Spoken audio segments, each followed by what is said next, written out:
नमस्ते दोस्तों, आप सुन रहे हैं कहानी ट्रेजर्स और आज लेकर आए हैं हमारी इमोशनल लव स्टोरी सीरीज अनकही मोहब्बत का पार्ट 2। पार्ट 1 में आपने देखा कि कैसे आन्या की पहली मुलाकात बारिश, फिसलन और एक अनजाने डर के बीच रियांश से हुई और कैसे आन्या के अतीत की एक झलक ने रियांश को बेचैन कर दिया। आज की कहानी में दोनों की नज़दीकियां बढ़ेंगी, पर सच अभी बहुत दूर है। तो चलिए शुरू करते हैं पार्ट 2। नज़दीकियां बढ़ती हैं लेकिन सच नहीं। आन्या अगले दिन कॉलेज आई तो पहले से भी ज़्यादा चुप थी, जैसे उसे डर हो कि कल जो हुआ रियांश कहीं उसके बारे में सोच न रहा हो। लेकिन सच तो ये था, रियांश पिछली रात से सिर्फ उसी के बारे में सोच रहा था।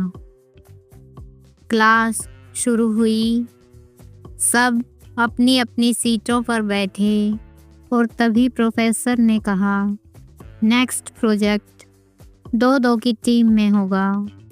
Anya, you are with Riyansh. Aanya के चेहरे पर डर की हल्की सी रेखा उभर गई। वह किसी के साथ काम नहीं करना चाहती थी, खास तौर पर रियांश के साथ नहीं, जिसने उसका डर इतनी करीब से देखा था। लेकिन रियांश ने मुस्कुराकर कहा, डोंट वरी, मैं तुम्हें अनकंफर्टेबल नहीं होने दूंगा। आन्या ने पहली बार उसकी तरफ बिना भागे हुए देखा। उसकी आंखों में सच्चाई थी और वो सच्चाई आन्या को थोड़ा कम डराती थी। प्रोजेक्ट पर काम करने के बहाने रियांश और आन्या की छोटी छोटी बातें शुरू हुई। धीरे धीरे आन्या को एहसास होने लगा कि रियांश बाकी सब जैसा नहीं है। वो उसे फोर्स नहीं करता, प्रेशराइज नहीं करता, बस समझता है। एक दिन लाइब्रेरी में काम करते हुए आन्या के हाथ से किताब गिर गई। वो झुकी और उसी समय रियांश भी झुका। दोनों के हाथ एक किताब पर साथ छुए। आन्या एक सेकंड के लिए रुक गई, लेकिन इस बार उसने हाथ पीछे नहीं खींचा। रियांश ने धीरे से कहा, तुम मुझसे डरती क्यों हो? आन्या ने कोई जवाब नहीं दिया, बस उसकी आंखें भर आई। शाम के समय दोनों कैंटीन से बाहर निकल रहे थे कि अचानक आन्या को फ़ोन बजा। उसने जैसे ही कॉलर आईडी देखी, उसका चेहरा सफ़ेद पड़ गया। उसके हाथ कांपने लगे। रियांश ने नोटिस किया, एवरीथिंग ओके? आन्या ने फ़ोन काट दिया। फ़ोन को बैग में डालते हुए बोली, मेरी तबीयत ठीक नहीं, मैं हॉस्टल जा रही हूँ। रियांश समझ गया था, ये असहजता तबीयत की वजह से नहीं थी। कुछ था, कुछ बहुत गहरा, जो आन्या अपनी सांसों में भी छुपाई थी। रात को कॉलेज हॉस्टल के पीछे का इलाका बिल्कुल शांत था। बस दूर से ही हल्की हवा की आवाज़। रियांश पानी लेने के लिए हॉस्टल के पीछे से गुजर रहा था कि उसने किसी के रोने की आवाज़ सुनी। वो वहीं रुक गया।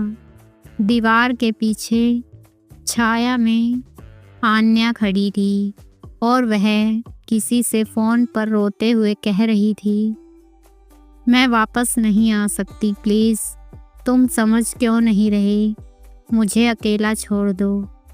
उसकी आवाज़ टूटी हुई थी, डरी हुई थी, थकी हुई थी। रेयांश का दिल कस गया। वह पास गया, लेकिन आन्या ने उसे आते ही देखा और तुरंत फ़ोन काट दिया। आन्या घबराते हुए, तुम यहाँ क्या कर रहे हो? तुमने सुना? रेयांश ने धीरे से कहा। आन्या, अगर कुछ परेशान कर रहा है तो मुझसे कह सकती हो। आन्या की आंखें भर आई, लेकिन वो पीछे हट गई। मैं किसी से कुछ नहीं कह सकती, क्योंकि सच में कोई मेरी मदद नहीं कर सकता। और वो वहाँ से चली गई, अकेली, टूटी हुई और पहले से भी ज़्यादा डरी हुई। रेयांश वहीं खड़ा रहा, कंधों पर ठंडी हवा और आँखों में एक सवाल, आन्या आखिर किससे भाग रही है? क्यों उसके हर कदम में डर है? अगले दिन रेयांश ने दूर से देखा। आन्या क्लास में मुस्कुराने की कोशिश कर रही थी, जैसे सब कुछ नॉर्मल हो, लेकिन उसकी आंखों के नीचे की थकान उसके डर को बयान कर रही थी। रेयांश मन ही मन बोला, आन्या, मैं तुम्हें बचाना चाहता हूँ, पर पहले मुझे सच जानना होगा। तो दोस्तों, यह था अनकही मोहब्बत का पार्ट 2। आन्या किससे बात कर रही थी? कौन है जो उसे बार बार डराता है? और रेयांश क्या सच के करीब पहुंच पाएगा? इन सब सवालों के जवाब आपको मिलेंगे पार्ट 3 में। अगर आपको ये कहानी पसंद आई हो तो कहानी ट्रेजर्स को सब्सक्राइब करें, वीडियो को लाइक करें और कमेंट करके ज़रूर बताएं कि आपको कहानी कैसी लगी। और कहानी में बने रहने के लिए थैंक यू सो मच। और मिलते हैं पार्ट 3 में।